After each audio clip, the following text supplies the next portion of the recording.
So I was trained to become a gymnast for 2 years in Hunan, China in the 1970s. When I was in the first grade, the government wanted to transfer me to a school for athletes, all expenses paid. But my tiger mother said, no. My parents wanted me to become an engineer like them.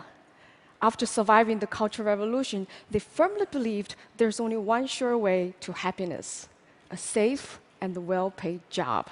It is not important if I like the job or not. But my dream was to become a Chinese opera singer. That is me playing my imaginary piano. An opera singer must start training young to learn acrobatics. So I tried everything I could to go to opera school. I even wrote to the school principal and the host of a radio show. But no adults liked the idea. No adults believed I was serious.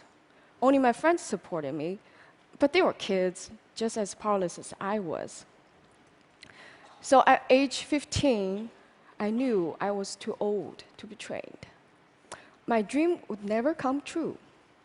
I was afraid that for the rest of my life, some second-class happiness would be the best I could hope for. But that's so unfair. So I was determined to find another calling. Nobody around to teach me? Fine, I turned to books. I satisfied my hunger for parental advice from this book by a family of writers and musicians. I found my role model of an independent woman when Confucius tradition requires obedience. And I learned to be efficient from this book. And I was inspired to study abroad after reading these. I came to US in 1995. So which books did I read here first? Books banned in China, of course. The Good Earth is about Chinese peasant life. That's just not convenient for propaganda. Got it? The Bible is interesting, but strange. That's a topic for a different day.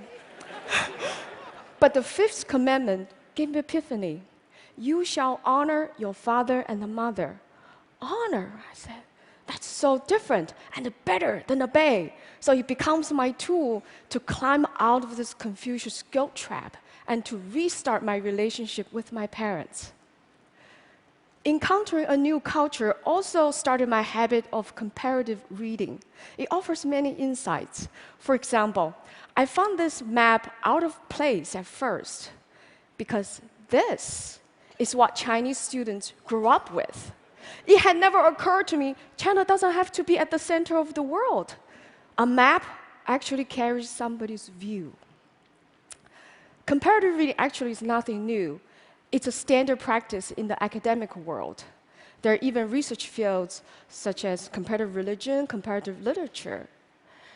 Compare-contrast gives scholars a more complete understanding of a topic. So I thought, well, if comparative reading works for research, why not do it in daily life too?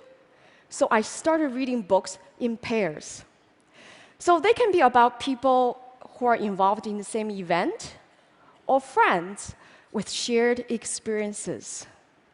I also compare the same stories in different genres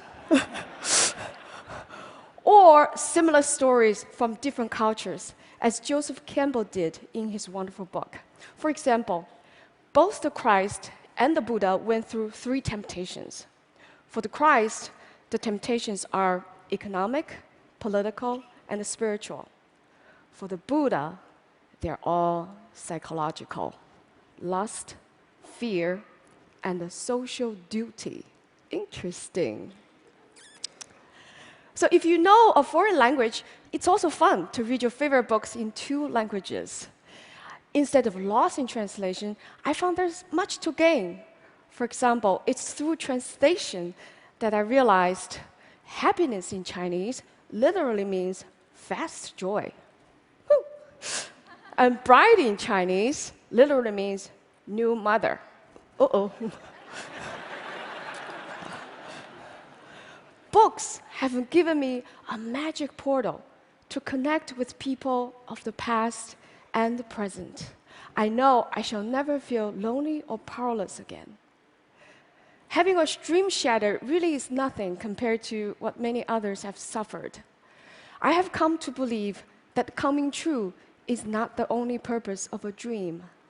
Its most important purpose is to get us in touch with where dreams come from, where passion comes from, where happiness comes from. Even a shattered dream can do that for you. So because of books, I'm here today, happy, living again with a purpose and clarity most of the time. So may books be always with you. Thank you. Thank you. Thank you.